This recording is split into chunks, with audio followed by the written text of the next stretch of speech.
ഒരുപാട് ചിന്തകൾ നമ്മുടെ മനസ്സിൽ ഒരേ സമയം വരുന്നത് നമുക്ക് എല്ലാവർക്കും അനുഭവപ്പെടാറുണ്ട്. ഇത് കോമൺ ആണ്, എല്ലാവർക്കും ഉണ്ടാകുന്നതാണ്. പക്ഷേ ചില ആൾക്ക് കുറച്ച് അധികമായിട്ടുണ്ടാവും. നമുക്ക് ചിലപ്പോഴൊക്കെ അത് പ്രശ്നമായിട്ടും തോന്നാറുണ്ട്. അപ്പോൾ ഇതിനെ മാറ്റിയെടുക്കാനുള്ള ഒരു സിമ്പിൾ ടെക്നിക്കാണെന്ന വീഡിയോയിലൂടെ പറയുന്നത്. I am doctor Junaid, naturopathy and yoga physician.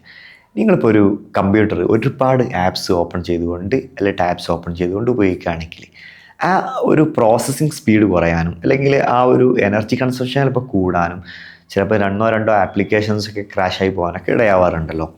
അതുപോലെ തന്നെ നമ്മുടെ ബ്രെയിനിൽ ഒരുപാട് ചിന്തകൾ ഒരേ സമയത്ത് വരുമ്പോൾ നമ്മുടെ ബ്രെയിന് ഒരുപാട് എനർജി യൂസ് ചെയ്യേണ്ടി വരും. നമ്മൾക്ക് ക്ഷീണം തോന്നും, സ്ട്രെസ്ഡ് ആവും. അതുപോലെ ചില ഇമ്പോർട്ടൻ്റ് ആയിട്ടുള്ള ഡിസിഷൻസ് ഒന്നും നമുക്ക് എടുക്കാൻ ബുദ്ധിമുട്ടായി തോന്നാറൊക്കെ ഉണ്ട്. മനസ്സിനപ്പം വളരെ ഫോക്കസ്ഡായി നിലനിർത്തുക എന്നുള്ളത് വളരെ ഇമ്പോർട്ടൻ്റ് ആണ്.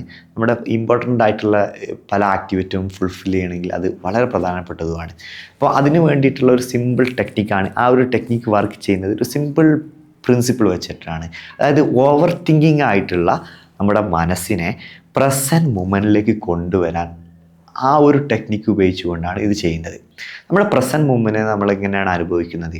നമ്മുടെ പഞ്ചജ്ഞാനേന്ദ്രിയങ്ങൾ വഴിയാണ്. അപ്പോൾ അതിനെ ആക്ടിവേറ്റ് ചെയ്തുകൊണ്ട് നമുക്ക് എന്ത് ചെയ്യാൻ പറ്റും? ഈ പ്രസൻറ്റ് മൊമെൻറ്റിലേക്ക് മനസ്സിനെ കൊണ്ടുവരാൻ പറ്റും. അതിൽ 5 സ്റ്റെപ്പാണുള്ളത്. ആദ്യത്തെ സ്റ്റെപ്പിൽ എന്താണ് ചെയ്യാൻ നോക്കാം. ആദ്യത്തെ സ്റ്റെപ്പിൽ നമുക്ക് ചുറ്റും കാണാൻ പറ്റുന്ന 5 കാര്യങ്ങൾ തിരിച്ചറിഞ്ഞുകൊണ്ട് മനസ്സിലോ അല്ലെങ്കിൽ ഉറക്കെയോ പറയാൻ ശ്രമിക്കാം. അതായത് ഇപ്പോൾ എൻ്റെ മുന്നിൽ ഒരു ഫ്ലവർ കാണുമെങ്കിൽ എനിക്ക് ഫ്ലവർ കാണാം, എനിക്ക് ക്യാമറ കാണാം, എനിക്ക് ഡോർ കാണാം, എനിക്ക് കർട്ടൻ കാണാം, എനിക്ക് ലോക്ക് കാണാം. ഇങ്ങനെ 5 കാര്യങ്ങൾ തിരിച്ചറിഞ്ഞുകൊണ്ട് പറയാൻ നോക്കാം. രണ്ടാമത്തെ സ്റ്റെപ്പിൽ എനിക്ക് അനുഭവിക്കാൻ പറ്റുന്ന, തൊട്ടുകൊണ്ട് അനുഭവിക്കാൻ പറ്റുന്ന 4 കാര്യങ്ങൾ തിരിച്ചറിഞ്ഞുകൊണ്ട് പറയാൻ ശ്രമിക്കാം. മനസ്സിലോ ഉറക്കെയോ പറയാൻ ശ്രമിക്കാം. അതായത് എനിക്കിപ്പോൾ കസേരയിൽ ഇരിക്കുകയാണെങ്കിൽ അതിൻ്റെ പ്രഷർ തിരിച്ചറിയാൻ പറ്റുന്നു.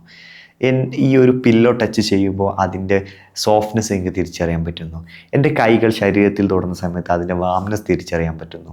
അല്ലെങ്കിൽ ഈ ഒരു ടവൽ തൊടുമ്പോൾ അതിൻ്റെ ടെക്സ്ചർ എനിക്ക് തിരിച്ചറിയാൻ പറ്റുന്നു. അങ്ങനെ 4 കാര്യങ്ങൾ തിരിച്ചറിഞ്ഞുകൊണ്ട് അത് പറയാൻ ശ്രമിക്കാം. ഇനി മൂന്നാമത്തേതാണ് നിങ്ങളുടെ ചുറ്റും നിങ്ങൾക്ക് കേൾക്കാൻ പറ്റുന്ന 3 ശബ്ദങ്ങൾ തിരിച്ചറിഞ്ഞുകൊണ്ട് അത് പറയാൻ ശ്രമിക്കാം. അതിപ്പോൾ വാഹനം പോകുന്ന ശബ്ദമായിരിക്കാം, ആരെങ്കിലും നടന്നു പോകുന്ന ശബ്ദമായിരിക്കാം, അല്ലെങ്കിൽ എന്തെങ്കിലും ജീവികൾ ഉണ്ടാക്കുന്ന ശബ്ദമായിരിക്കാം. ഇനി നിങ്ങൾക്ക് 3 ശബ്ദം കേൾക്കാൻ പറ്റുന്നില്ലെങ്കിൽ നിങ്ങൾ കേൾക്കുന്ന ശബ്ദം നിങ്ങൾക്ക് എന്ത് ചെയ്യാം? അത് എനിക്ക് തുടർച്ചയായി കേൾക്കാം എന്നുകൊണ്ട് മനസ്സിൽ പറയാം. 3 തവണ അങ്ങനെ ആ ശബ്ദം ഫോക്കസ് ചെയ്തുകൊണ്ട് ഒബ്സർവ് ചെയ്തുകൊണ്ട് കേൾക്കാൻ ശ്രമിക്കാം. ഇനി 4ാമത്തെ സ്റ്റെപ്പിൽ എന്താണ് ചെയ്യുന്നത് വെച്ചാൽ നമുക്ക് ചുറ്റുപാടായി നമുക്ക് അനുഭവിക്കാൻ പറ്റുന്ന 2 സ്മെല്ലുകൾ തിരിച്ചറിഞ്ഞുകൊണ്ട് പറയാൻ ശ്രമിക്കുക. അതായത് നിങ്ങൾക്കിപ്പോൾ സ്മെല്ലൊന്നും കിട്ടുന്നില്ലെങ്കിൽ പേപ്പറോ പെൻസിലോ എന്ന് സേഫായ ഒബ്ജക്റ്റ് എടുത്ത് സ്മെല്ല് ചെയ്തുകൊണ്ട് അത് തിരിച്ചറിഞ്ഞ് പറയാൻ ശ്രമിക്കാം. ഇനി അവസാനത്തെ സ്റ്റെപ്പിൽ എന്താ ചെയ്യേണ്ടതെന്ന് വെച്ച് കഴിഞ്ഞാൽ നമുക്ക് ഒരു ടേസ്റ്റ് നിങ്ങൾക്ക് തിരിച്ചറിഞ്ഞുകൊണ്ട് പറയാൻ ശ്രമിക്കാം. അത് നിങ്ങൾക്കിപ്പോൾ ടേസ്റ്റ് ഒന്നും കിട്ടുന്നില്ലെങ്കിൽ സേഫായിട്ടുള്ള എന്തെങ്കിലും ഒബ്ജക്റ്റ് അല്ലെങ്കിൽ ഭക്ഷണമൊക്കെ വായിലിട്ടുകൊണ്ട് അത് ടേസ്റ്റ് അനുഭവിക്കാൻ വേണ്ടി ശ്രമിക്കാം.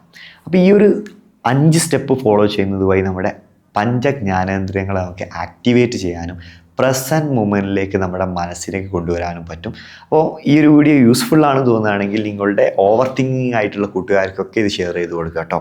അടുത്ത നല്ലൊരു കണ്ടൻ്റായിട്ട് വരാം. അതുവരേക്കും ഗുഡ് ബൈ.